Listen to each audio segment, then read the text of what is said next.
Hello, नमस्ते, अस्सलामु अलैकुम, सत श्री अकाल, या अली मदद। क्या हाल है guys? I hope you guys are doing well. तो आज इस वीडियो में हम देखने जा रहे हैं मौला अली अलैहिस्सलाम और एक बूढ़ी का दिलचस्प वाक़या।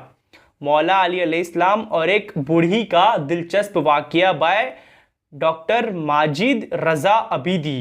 डॉक्टर माजिद रज़ा अबीदी को हमने पहले भी सुना है, बहुत अच्छे ये अलामा है, बहुत अच्छा एक्सप्लेन करते हैं, बहुत ही अच्छी तरह एक्सप्लेन करते हैं, बहुत नॉलेज है इनको, है ना। तो लेट्स सी, इस वीडियो को देखते हैं, उसके बाद जो भी ये बात करेंगे। इस वीडियो का जो लिंक है वो रहेगा डिस्क्रिप्शन बॉक्स में, तो प्लीज़ जाके चेक कर लेना आफ्टर द रिएक्शन वीडियो। अब इस वीडियो को देखते हैं, उसके बाद जो भी ये बात करेंगे। चश्मे ज़दन में मदीने से फासले तय करते हुए अल्लाह के इल्म का वारिस पहुंचा या नहीं पहुंचा? हम यही तो बता रहे हैं। चश्मे ज़दन में अल्लाह के इल्म का वारिस पहुंचा, बैठा हुआ है अली इब्न अबी तालिब, मेरा मौला बैठा हुआ है और बैठा है मसनद क़ज़ा पर। जाओ और देखो मस्जिद कूफा में वो तश्ते क़ज़ा भी बना हुआ है, दक्कतुल क़ज़ा भी बना हुआ है, जहां बैठकर अली फैसले करते थे। आ गई एक बूढ़ी औरत, आ गई और रोने लगी अली के सामने। अली ने कहा क्यों रोती है? अली के साहब साथ साथ बैठे हुए हैं। अली ने कहा क्यों रोती है? कहा मेरा बेटा मर गया। अली ने कहा बहुत अफसोस हुआ, अगर चाहती हो कि कफन दिया जाए तो हम तुम्हारी मदद करते हैं, तदफीन के लिए मदद करते हैं, किसी को भेज देते हैं। कहा नहीं, मैं इसलिए नहीं आई। कहा किस लिए आई हो? किस लिए आई हो? सब इसीलिए तो समझ रहे थे कि अली से कहेंगी कि आप चले बेटे की नमाज जनाजा पढ़ा दे। कम अज कम उस बुढ़िया के अकीदे को तो देखो, उस खातून के यकीन को तो देखो, सलामत रहें, आप खुश रहे। कहती है कि या अली मैं इसलिए नहीं आई कि मुझे अपने बेटे के लिए गुस्ल और कफन का इंतजाम चाहिए या कब्र का इंतजाम चाहिए। अली ने मुस्कुरा कर कहा तो फिर क्या है? कहा या अली आप हुज्जत खुदा हैं, आप वारिस इल्म खुदा हैं, आप वसी नबी हैं, आप इमाम उम्मत हैं। कहा हाँ, तो चाहती क्या हो? कहा ये चाहती हूं कि या तो आप मुझे भी मौत दे दें या मेरे बेटे को जिंदा कर दें, या मेरे बेटे को जिंदा कर दें। अब समझ रहे हैं आप कहां कहां इल्म खुदा का इजरा और ऐलान हो रहा है, कहां कहां ऐलान हो रहा है। यह है अली जो वारिस इल्म खुदा है। अब देखिएगा अली की कैफियत नफ्स, देखिएगा अली की कैफियत इख्तियार और इख्तिदार देखिएगा। एक बार सारे असहाब खुश हो के अली को देखने लगे, खुश हो रहे हैं। बुढ़िया रो रही है, असहाब खुश हो रहे हैं। इसलिए खुश हो रहे हैं, सब समझ रहे थे कि अभी अली चलेंगे और जाएंगे, मुर्दे के सिरहाने बैठ जाएंगे, उसको ठोकर मारेंगे और उसे जिंदा करेंगे और हम अली के एक मौजज़े के गवाह बन जाएंगे। हम अली के एक मौजज़े के गवाह बन जाएंगे। अली अपनी जगह बैठे रहे और असहाब इंतजार करते रहे कि अली जा रहे हैं या नहीं जा रहे। अली बैठे रहे, बैठे रहे।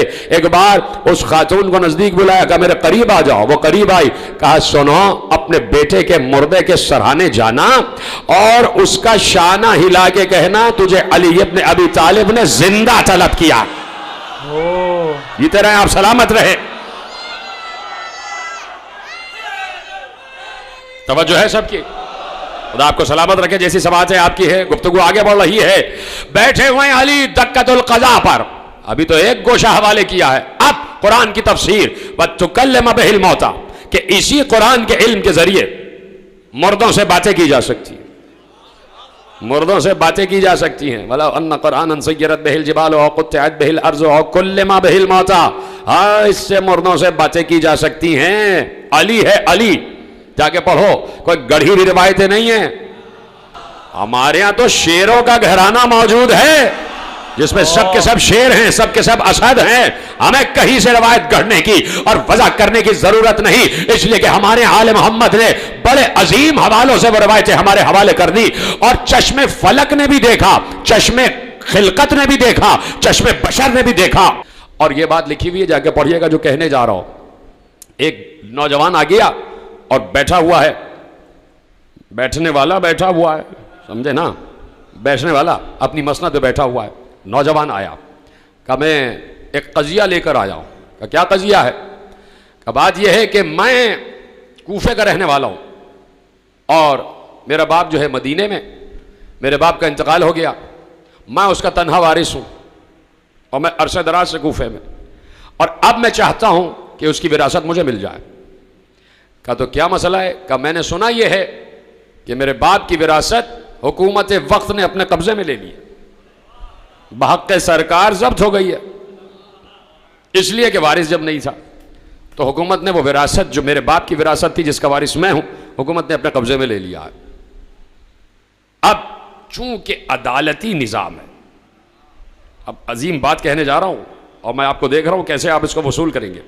ये जो अदालती निज़ाम है, रोक रहा हूं बात, ये जितना हमारे यहाँ अदालती निज़ाम है ये चलता है गवाहों पर। गवाहों पर चलता है नहीं चलता। अब मसला ये है, अगर शायद यहाँ वकला भी बैठे हों, और वकला क्या, आप तो सब भुगते हुए हैं, सब कुछ जितने भी लोग हैं सब अदालतों का निज़ाम तो जानते हैं। मसला ये है कि जब आप कोर्ट जाएंगे, अदालत जाएंगे, तो अदालत के बाहर कुछ गवाह अपने आप को बेचने के लिए तैयार खड़े रहते हैं।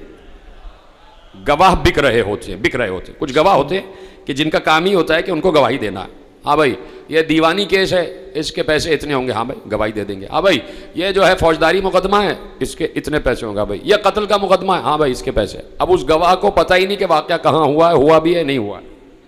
वकील ने उसको पैसे दे दिए और वो कहता है कि मैं आके गवाही दे दूंगा। ठीक है, अब दो गवाह वहां से चले जो बिक चुके हैं, जो उस वक्त मौजूद ही नहीं थे मौका वारदात पर। जज बैठा हुआ है मुंसिफी की कुर्सी पर। हाँ भाई क्या केस है?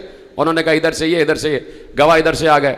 दोनों गवाह जो बिके हुए हैं, जो झूठे गवाह हैं, जो सादिक गवाह नहीं हैं, जो अमीन गवाह नहीं हैं, उन्होंने कहा हम मौजूद थे और इस आदमी ने कत्ल किया। दो गवाह आ गए। अदालत का निज़ाम है, गवाहों पर ही फैसले किए जाते हैं। कहा भाई, जज ने कहा दो गवाह आ गए, हाँ आ गए, ठीक है भाई, इन्होंने गवाही दे दी, ठीक है, फैसला हो गया, इसको फांसी लगाई जाएगी। अब बेचारा जो मुजरिम नहीं है, जो बेकसूर है, वो फांसी पे चढ़ गया। अब जज क्या करे? उसने तो गवाहों पर फैसले कर दिए ना मेरे भाई। दो गवाह आ गए, झूठे गवाह, जज ने फैसला कर दिया, लिख दिया उसने, कलम तोड़ दिया, फांसी। अब अगर कोई ऐसा जज बैठा हो कि जैसा जज अल्लाह चाहता है, आ जाए मेरे साथ। अब कोई ऐसा मुंसिफ हो जैसा मुंसिफ अल्लाह चाहता है, तो वो तो आज तक मयसर नहीं होगा, इसलिए कि वो दौर तो गुजर गया और 11 अदवार में उम्मत ने उन्हें तस्लीम ही नहीं किया। जो मुंसिफ और जो हकम अल्लाह ने इमाम मासूम की सूरत में भेजे थे, अब वो आखिरी जो है वो पर्दे गैब में, उस तक हमारी रसाई ही नहीं है। अब ले दे के ये टटपूंजिया निज़ाम, जिसे अदालती निज़ाम कहते हैं हमारे पास, वो रह गया है जो गवाहों पे चलता है। ठीक है, ये लंगड़ा निज़ाम जो गवाहों पे चल रहा है। हालांकि जज को भी मालूम है कि बाहर गवाह बिकते हैं, इसलिए कि जज अल्लाह की तरफ से जज बन के नहीं आया था, वो भी पहले वकील था। क्या सुन रहे हैं? वो जज भी पहले वकील था। उसने भी यही किया होगा जो इसके सामने वकील कर रहे हैं।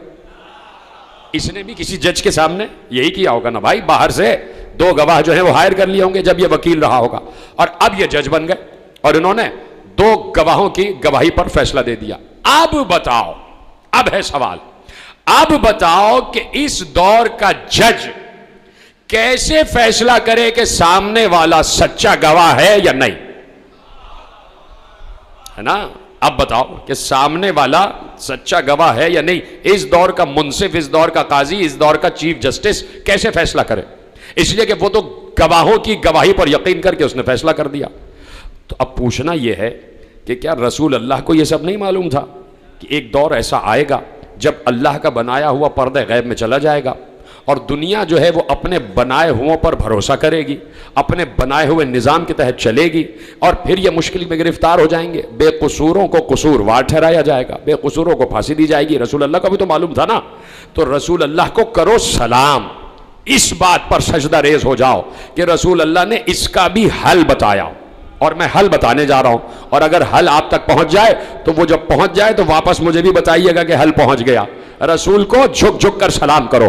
इस दिन के लिए रसूल ने हल बताया कि अगर किसी की सदाकत को जानना चाहो कि ये सच्चा है या झूठा है, ये सच बोल रहा है या झूठ बोल रहा है, ये अमानतदार है या दयानतदार है, तो रसूल अल्लाह के सहाबियों से भी पूछ लेना। रसूल अल्लाह से तो बाद में पूछना। अबू सईद खदरी की रिवायत सामने मौजूद है, जैसे ही पहला लफ्ज कहूंगा आप पहुंच जाएंगे। रसूल अल्लाह से तो बाद में पूछना, रसूल अल्लाह के सहाबियों से पूछना, ए असहाबे रसूल जरा वो तरीका तो बताइए कि जिस तरीके को अपनाकर हम किसी की भी सदाकत को जांचें कि ये सच्चा है या झूठा है, ये अमानतदार है या खयानतदार है, ये मोमिन है या मुनाफिक है। तो अबू सईद खदरी जलीलुल कद्र सहाबी, सिहा सित्ता की किताब में रिवायत मौजूद कि वो कहते हैं जब हम आपस में बैठे होते थे और कोई राज की बात करना चाहते थे और हमें शक होता था, ऐसा तो नहीं कि हमारे दरमियान कोई झूठा और कोई मुनाफिक बैठा हो। भाई इतनी मशहूर रिवायत है कि हम देखना चाहते थे कि हमारे दरमियान ऐसा तो नहीं कि कोई झूठा या कोई मुनाफिक बैठा हो। तो हम मुनाफिक को पहचानने के लिए, झूठे को पहचानने के लिए, बददयानत को पहचानने के लिए जिक्र अली शुरू कर दिया करते थे। जिसके चेहरे पर मुस्कुराहट आ जाती, हम समझ लेते ये सच्चा है, हम समझ लेते ये मोमिन है, हम समझ लेते ये अमानतदार है। जिसका चेहरा बन जाता, जिसकी जबीन पर शिकन आ जाती, हम उसके सामने राज बयान ही नहीं करते थे। लो बात ही खत्म हो गई, लो बात ही खत्म हो गई। अगर हमारी बात पे यकीन नहीं है तो असहाब की बात पे यकीन कर लो। ये रिवायत लेके जाओ चीफ जस्टिस के सामने और ये रिवायत बयान करो और हर जज से कहो कि रसूल अल्लाह तो तरीका बता गए मोमिन और मुनाफिक को पहचानने का, रसूल अल्लाह तो तरीका बता गए झूठे और सच्चे को पहचानने का। तो अब कम से कम हर जज को कम से कम 40 फजीलतें अली की याद होनी चाहिए कि जैसे ही गवाह आए जज अली अली करना शुरू कर दे। अगर गवाह खुश हो जाए तो समझ लेना सच्चा है। पता नहीं मेरी बात पहुंची है नहीं पहुंची। भाई आज का मौजू है ना, हमारे दरमियान में तो बातें चल रही है ना, देख रहे हैं आपके फैसल रजा अब्दी के साथ जो हो रहा है, तो बात तो होगी ना अदालती निजाम पर।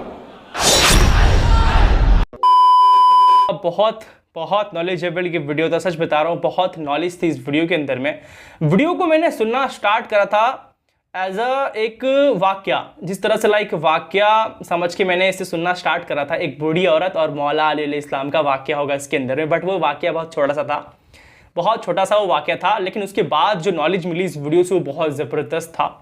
लाइक फैसलों को लेकर इस वीडियो को पूरा तुम कह सकते हो, इस वीडियो का जो लाइक पूरा मेन एक मुद्दा था वो था फैसलों को लेकर, किस तरह से फैसले सुनाए जाते हैं, कि हम किस तरह से पहचान करें कि कौन सच्चा है कौन झूठा है। उन्होंने एग्जाम्पल दिया आज के दौर के फैसलों को लेकर, जिस तरह से कोर्ट वगैरह में आज के दौर में मुकदमे लड़े जाते हैं एंड निर्दोष लोग को मुजरिम ठहरार दिया जाता है एंड उनको फांसी सुना दी जाती, जबकि उनकी कोई गलती नहीं होती है।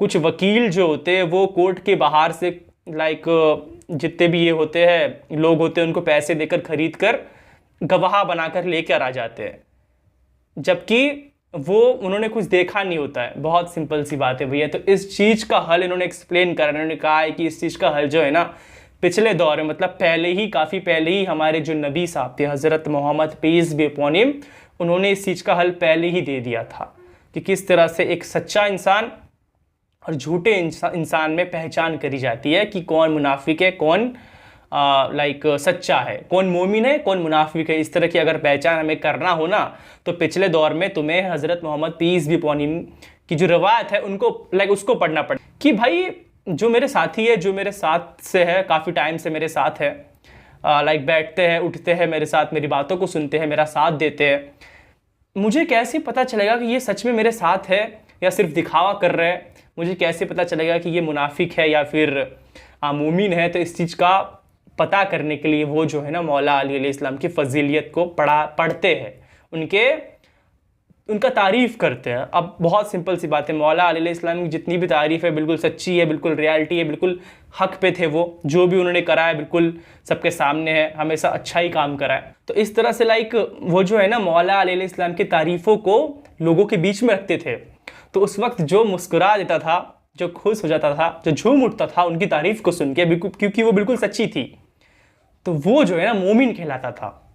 बट जो तारीफ़ को सुन के जिसका चेहरा बिगड़ जाता था, एक तरह से जो समझ जाओ जो जलता था, वो कहीं ना कहीं मुनाफिक था भैया, जो कि बहुत बड़ा झूठा था, क्योंकि वो सच्ची तारीफ़ कर रहे हैं ना। मौला अली इस्लाम की तारीफ़ तो बिल्कुल सच्ची है, अब सामने वाला नहीं मान रहा है, मतलब कहीं ना कहीं वो जलता है, कहीं ना कहीं वो झूठा है, तो इस तरह से उसका पहचान किया जाता है। तो वो कहते हैं कि आज के दौर में जो ये जज लोग हैं ना उनको भी लाइक इस तरह से काम लेना चाहिए, उनको भी मौला अली इस्लाम की फजीलियत को पढ़ना चाहिए एंड लोगों के सामने रखना चाहिए, ताकि वो पता कर सके कि भाई कौन मुनाफिक है कौन सच्चा है कौन मोमिन है। बड़ा ही सिंपल सी बात है। तो ये था video doctor Majid Raza अबीदी sir की, बहुत अच्छा ये वीडियो था। स्टार्टिंग हुई थी वो बूढ़ी औरत का वाक़या जो था, लाइक मौला अली इस्लाम मतलब मुर्दों से बात कर सकते हैं ना, मतलब एक तरह से वो कुरान में भी दर्ज है कि मौला अली इस्लाम जो है वो मुर्दों से बात कर सकते हैं। ये स्टार्टिंग में हमने देखा, थोड़ा सा वाक़या दिखाया गया था। तो खैर इस वीडियो का लिंक रहेगा डिस्क्रिप्शन बॉक्स में, तो प्लीज़ जाके चेक कर लेना आफ्टर द रिएक्शन वीडियो। अब फिर से मैंने कह दिया आफ्टर द रिएक्शन वीडियो, आपकी रिएक्शन हो चुका है, रिएक्शन खत्म हो चुका है, तो अब जाके तुम चेक कर सकते हो। अब मिलते हैं नेक्स्ट वीडियो में। बी से बी हैप्पी, पीस आउट, या अली मदद, लव बाय, क्या